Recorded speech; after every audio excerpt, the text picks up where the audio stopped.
431 Alpha, we got another subject down in the bedroom upstairs.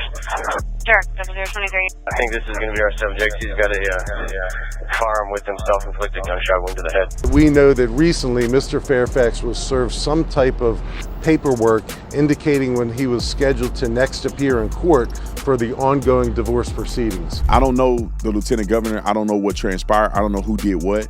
What I do know is that it's wrong for a person to take another person's life and then turn it on themselves. These divorce situations, people, and I'm not saying this is what this lady did. This dude probably is a nut. But you got to be very conscious of how you are participating in these divorce situations. All right, let's be real for a second. New year, fresh start, same broken system. Banks keep winning and you keep paying. Fees stacking up, interest piling on, collection calls are hitting your phone like clockwork. That doesn't change unless you fight back. And that's why I want to tell you guys about PDS Debt. If you're dealing with credit cards, personal loans, or medical bills, PDS Debt doesn't just look at the numbers on the screen. They actually take the time to understand your situation and build a custom plan designed to help you get out of debt faster and keep more of your money. There is no minimum credit score required. No judgment, just real options to help you save money and put it back where it belongs, and that is in your pocket, not the bank. PDS Debt is A+ rated by the Better Business Bureau and has thousands of 5-star reviews on Google and also a 5-star rating on Trustpilot. And there's a reason for that. They've already helped hundreds of thousands of people break free from debt. Every month you wait, it's costing you interest and fees. The best time to start was actually yesterday. The second best time to start is right now. So if you need help getting out of debt, that is exactly who I'd use. Don't wait another month. Take back control in about 30 seconds. Get your free personalized assessment at pdsdebt.com/Tatum. That's pdsdebt.com/Tatum. pdsdebt.com/Tatum. Former Lieutenant Governor of Virginia had a catastrophic situation happen. Looked like this was potentially a part of a divorce gone bad. Roll the clip. Former Lieutenant Governor Justin Fairfax shot and killed his wife Serena and then turned the gun on himself at their home in Annandale, Virginia. Their children, both teens in high school, one boy, one girl, were home at the time. The son called 911 shortly after midnight. Chief Davis says the couple had been living together in separate rooms, going through a messy divorce. We know that recently Mr. Fairfax was served some type of paperwork indicating when he was scheduled to next appear in court for the ongoing divorce proceedings.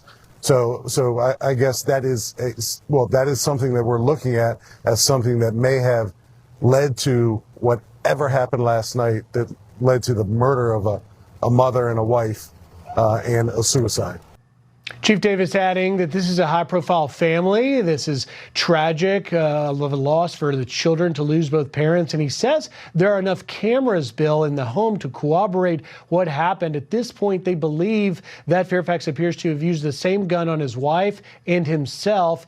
Police also noted that back in January, the wife made a police report alleging assault by her husband, Justin, in the house, but police determined that was not proven to be the case. No charges were brought. You'll recall Fairfax was lieutenant governor from 2018 to 2022 under Virginia Democrat Governor Ralph Northam, who issued a statement to Washington Post saying, "Pam and I are devastated by this heartbreaking news. I had the privilege of getting to know the Fairfaxes while our families served." So it looked like Fox News may have had that wrong. The chief comes out and says that the actual accusation was, maybe the chief got it wrong. I don't know who got it wrong.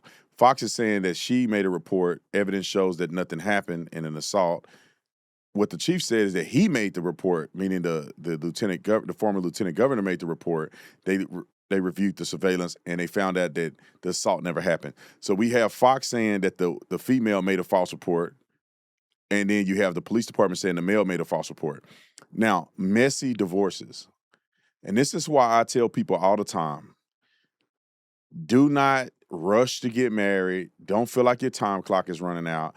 You need to make sure that you're in a good place with God, you got a relationship with God, and you meet and marry somebody that's equally yoked. Now, there are times where people go in separate directions. I get that. It happens. But a lot of times you need to be cognizant of who you marry. And a lot of times people avoid these red flags. Very similarly to the story I just spoke about with the young lady who was an influencer, because it's clearly she was engaged to the wrong person. if she is arguing with him on vacation right after the engagement to the point where they had to be separated to separate rooms on a vacation. I'm telling you, I know how this stuff goes. It happened to me before in a pure necessity for me to try to make things right with a certain person. I pursued being engaged to a person, and it wasn't the right thing. I mean, the day before the engagement, me and this other person got into a massive argument the day before the engagement. And it was because, as a young man, I'm trying to force something that's not there, trying to do the right thing. You cannot do that. And unfortunately, this situation has now occurred. And I don't know the lieutenant governor. I don't know what transpired. I don't know who did what. What I do know is that it's wrong for a person to take another person's life and then turn it on themselves. These divorce situations, people, and I'm not saying this is what this lady did. This dude probably is a nut. But you got to be very conscious of how you are participating in these divorce situations, because men get hosed in court often based on what I have seen, not based on personal experience, but what I have seen is men get hosed in court. They lose all their kids. A woman can just say, I don't want to be with him no more because I don't like that I don't feel loved anymore. I want a divorce. She don't really, a lot of times the woman don't really lose much because she not only get the house, she get half of whatever he worked for and whatever she got, and then she get the kids.